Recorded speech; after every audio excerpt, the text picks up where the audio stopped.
आज आपण काळ्या मसाल्यात शेवगा बनवणार आहोत। त्यासाठी मी 2 कांदे भाजून घेतले,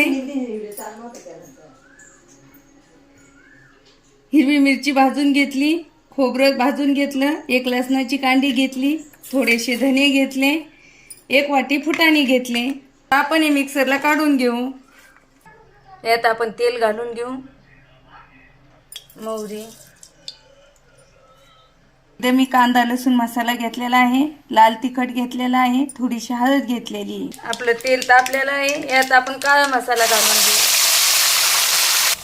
यात आपण तिखट घालून घेऊ, घातलेले आहे। यात आपण आता शेंगा टाकून घेऊ।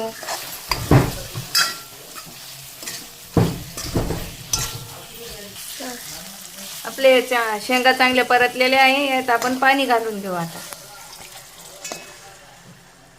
आपल्याला पाहिजे तेवढे पाणी टाकू।